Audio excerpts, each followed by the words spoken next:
Bonjour et bienvenue dans cette nouvelle vidéo d'analyse pour cette dernière journée de la semaine. On commence notre vidéo avec l'euro-dollar. Donc là, en gros, nous avions placé notre ordre d'achat après le breakout et il y a eu bien le pullback qui a activé notre ordre d'achat à ce niveau. Mais malheureusement, le prix a fini par atteindre notre stop loss.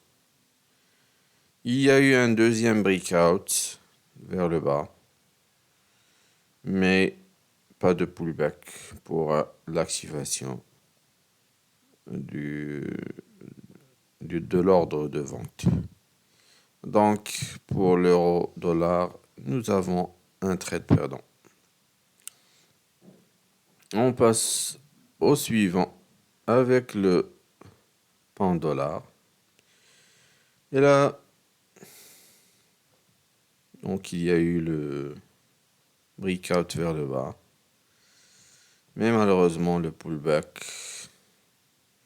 n'a pas activé notre ordre. Donc, pas de chance sur le pound dollar.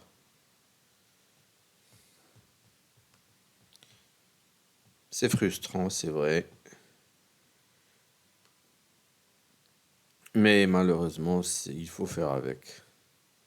Pour quelques pips, notre ordre n'a pas été activé.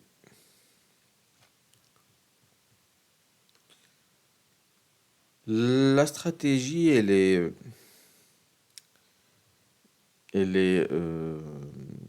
taillée pour des gens qui n'ont pas le temps de rester toute la journée devant ces écrans. Il suffit de jeter un coup d'œil à la clôture de chaque 4 heures pour savoir s'il y a un breakout ou pas. Mais sinon, pour les gens qui peuvent se permettre de rester devant l'écran, ils peuvent très bien anticiper le retournement sur des time frames plus bas, sur le time frame de 15 minutes par exemple. Anticiper le retournement.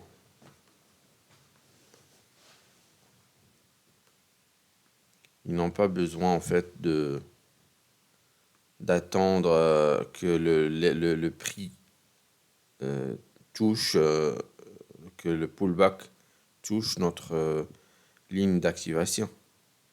Dès qu'il y a le retournement sur le time frame, le 15 minutes, ben on rentre sur le trade. Mais pour moi personnellement, la stratégie est taillée pour que je n'ai pas à rester devant les écrans. Et donc, une fois mon setup en place, une fois mes résistances et supports définis, tout ce qu'il me reste à faire, c'est de jeter un coup d'œil à la clôture de chaque 4 heures. S'il y a le breakout, je positionne mon sell ou buy order limit. Sell limit ou buy limit pour que le pullback puisse l'activer. Donc, dans ce cas-là, pas de chance pour quelques pips. Notre ordre n'a pas été activé. Je passe au suivant avec le $JPY. Là, il y a eu un premier breakout vers le haut. Malheureusement, le prix s'est retourné contre nous. Et il y a eu un deuxième breakout vers le bas. Et donc, celui-là, il a été gagnant. Donc, pour mieux comprendre comment ça s'est passé,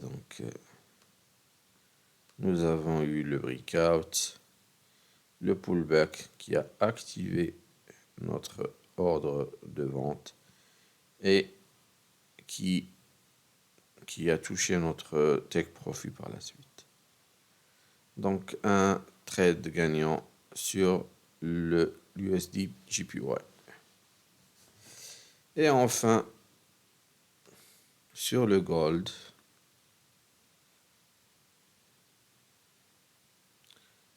je me mets sur 4 heures déjà. Donc, sur le gold, nous avons eu le breakout. Sauf que le pullback, il a vraiment tardé. Il a vraiment tardé à se manifester. Je vais me mettre sur 1 heure pour mieux comprendre ce qui s'est passé. Donc là, il y a eu le breakout. Et le prix, il s'est vraiment trop éloigné de notre ligne d'activation avant de se retourner et d'activer notre ordre et d'atteindre notre take profit. Donc un trade gagnant. Ça reste un trade gagnant sur le gold. Pour résumer, nous avons un trade gagnant sur le gold. Ça nous fait plus de %.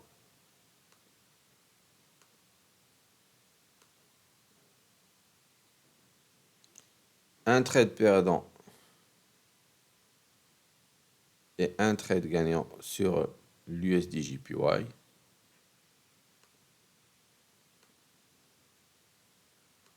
Ça nous fait 1%, plus 1%. Donc, ça fait plus 3% avec le trade gagnant sur le gold. Sur le pound dollar, il n'y a pas eu de trade. Pour quelques pips, malheureusement pour nous. Et pour l'euro-dollar, il y a eu un trade perdant. Ça nous fait moins 1%, plus les 3%, donc ça nous fait 2% de marge sur cette journée. C'est une journée, je dirais, qui reste dans la moyenne. C'est une journée positive. Ça aurait pu être mieux s'il y avait le trade, si notre trade sur le pound dollar a été activé. Mais ça reste une journée positive. Sur ce, je vous remercie et je vous donne rendez-vous sur notre prochaine vidéo d'analyse qui devrait intervenir ce dimanche soir pour l'analyse de la journée du lundi. Et je vous dis à bientôt.